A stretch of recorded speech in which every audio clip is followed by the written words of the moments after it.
Second argument in Feminexit I want to hit today, and this has to do with Feminexit and education. I just want you to think about education for a moment. This is one of the many policies that leftists claim they care about. Oh yeah, we're the education people. Oh yeah, that's us, education. Stop and think what they've done to education in this country. Just think for a moment. Number one, Republicans are trying to say we don't want low-income kids stuck in zip code mandated schools where they are subject to crime, violence, poor education, overcrowding, crumbling facilities.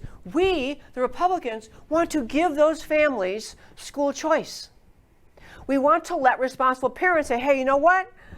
I don't want my child to have his elementary school years, her junior high school years in a school like this. I want to take my right to take my child to a better school. This is what Republicans are offering. Democrats oppose school choice because they are owned by the teachers' unions. The teachers' unions, which does not mean the majority of teachers. There are many, many teachers who are wonderful, moral, great, wonderful, conservative, America-loving, freedom-loving people. They have no power. The unions have the power, and the unions are dictating profound opposition to anything like school choice, and the unions are mega donors to the Democrat Party. So we end up with the education choice is, if you're going to vote Democrat, you're voting to keep low-income children stuck in horrible schools because you won't support school choice because the teachers' unions won't let them.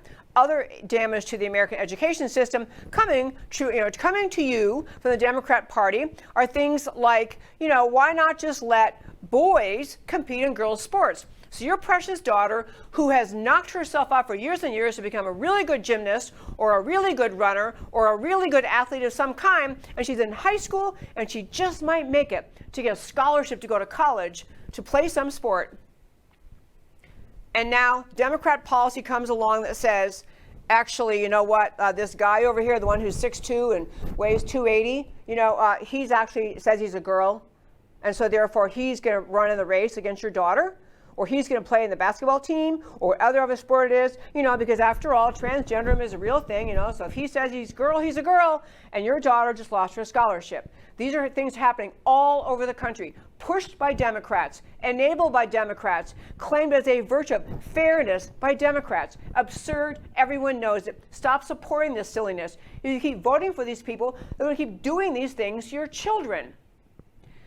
Another impact of this transgender crazy in the education world is the idea that girls are wanting to go, it's bad enough when you're in junior high school and you play sports and you got to take a shower, bad enough. Most girls do not enjoy the shower thing at school, even with only other girls around. But now you have the leftists saying, oh, no, this big strapping guy here, he says he's a girl so he can use that shower. You think these things are, they're one-off, they're crazy, but they're not. They're not. These are real families in real America dealing with these crazy issues, and you can't get the Democrat Party to listen to them because the Democrat Party is owned by every bizarro left-wing radical thing, including transgenderism. Last closing point, education. We had an expert on our show a few weeks ago. She wrote a book about this, about the Transgender Agenda in California. So your sweet little Susie goes off to kindergarten, comes home the first day and says, hey, Mommy, my teacher said that, even though you said I'm a girl and Daddy says I'm a girl and the doctor said I'm a girl, I get to choose. She told me that gender is just randomly assigned at birth and I think I'm a boy, so now I want to be a boy. I tell you those things to say the transgenderism craze has overtaken reason across the board in the Democrat Party. You have in public schools, you have teaching in California, starting in kindergarten, encouraging people, young kids, impressionable children, 5-year-olds, being told, don't think you're really the gender that your anatomy is, or that your parents named you a girl name. You're whoever you want to be. And don't tell your parents either. We'll keep our little secret. You really want to be a boy.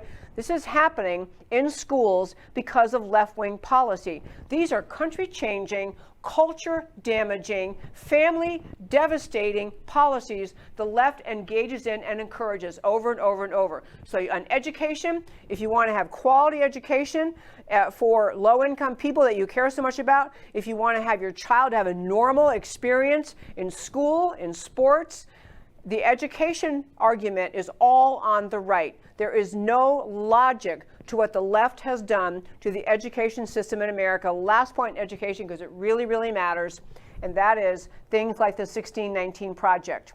Another leftist agenda, another Democrat agenda. We talked about it in the show many times. The 1619 Project, cooked up in the crazed mind of a New York Times leftist, was basically the idea, let's just sell the idea that America, the great America, it's not really a country rooted in the ideas of the Declaration of Independence and the ideas of the Constitution and the beautiful writings of our founders.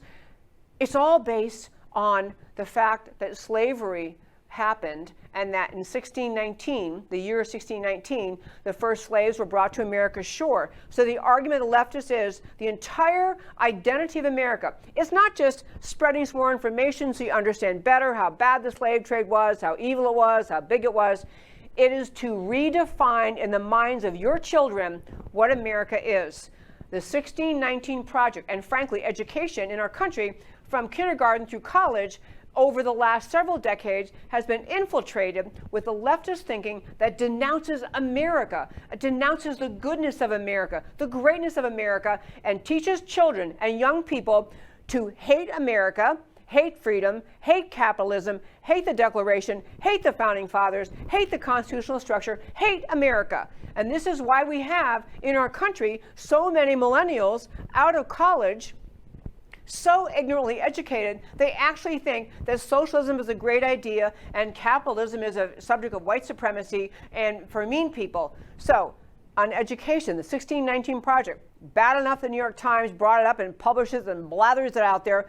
Even when they're told what they're printing is false, it doesn't matter in the slightest to them.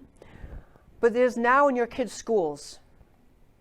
And this is one thing President Trump is trying to say. No more funding to schools that teach 1619 Project. So, next point to understand is, on education, if you want your kid to grow up and hate America and leave school hating America, you should vote Democrat because that's what you'll get.